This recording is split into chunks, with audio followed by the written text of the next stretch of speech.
അടുക്കും ചിട്ടയുമുള്ളവരാവാൻ നമ്മെ സഹായിക്കുന്ന ചില കാര്യങ്ങൾ നോക്കിയാലോ നമുക്ക്. ഓരോ ദിവസവും ചെയ്യേണ്ട കാര്യങ്ങൾ മുൻകൂട്ടി ഒരു ലിസ്റ്റായി എഴുതി വെക്കുക.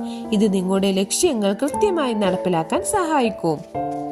ലിസ്റ്റിലെ കാര്യങ്ങൾക്ക് പ്രാധാന്യമനുസരിച്ച് മുൻഗണന നൽകി നടപ്പിലാക്കുക. പ്രധാനപ്പെട്ട ജോലികൾ ആദ്യം ചെയ്യുക. ചിട്ടയായ ഒരു ദിനചര്യ ഉണ്ടാക്കിയെടുക്കുക. കൃത്യസമയത്ത് ഉറങ്ങാനും ഉണരാനും ഭക്ഷണം കഴിക്കാനും ജോലി ചെയ്യാനും ശ്രദ്ധിക്കുക. ഇത് ജീവിതത്തിൽ തന്നെ ഒരു അടുക്കും ചിട്ടയും നൽകും. ഉപയോഗിച്ച സാധനങ്ങൾ, വസ്ത്രങ്ങൾ, പുസ്തകങ്ങൾ എന്നിവ അതാതിടങ്ങളിൽ തന്നെ തിരികെ വെക്കാൻ ശീലിക്കുക. ഇത് പിന്നീട് അവ എളുപ്പത്തിൽ കണ്ടെത്താൻ സഹായിക്കും. നിങ്ങളുടെ താമസ സ്ഥലവും ജോലി സ്ഥലവും എപ്പോഴും വൃത്തിയായി സൂക്ഷിക്കുക. ഇത് പോസിറ്റീവ് എനർജി നൽകുകയും കാര്യങ്ങൾ അടുക്കി വെക്കാൻ പ്രേരിപ്പിക്കുകയും ചെയ്യും.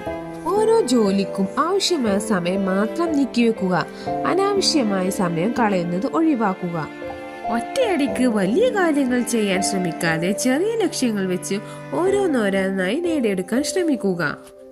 പ്രധാനപ്പെട്ട തീയതികൾ, അപ്പോയിന്റ്മെന്റുകൾ എന്നിവ രേഖപ്പെടുത്താൻ ഒരു കലണ്ടറോ ഡിജിറ്റൽ പ്ലാനറോ ഉപയോഗിക്കാവുന്നതാണ്. ഈ ശീലങ്ങൾ പതിവായി പിന്തുടർന്നാൽ ക്രമേണ നിങ്ങൾക്ക് അടുക്കും ചിട്ടയുമുള്ള ഒരു ജീവിതശൈലി രൂപപ്പെടുത്താൻ സാധിക്കും. Thank you for watching.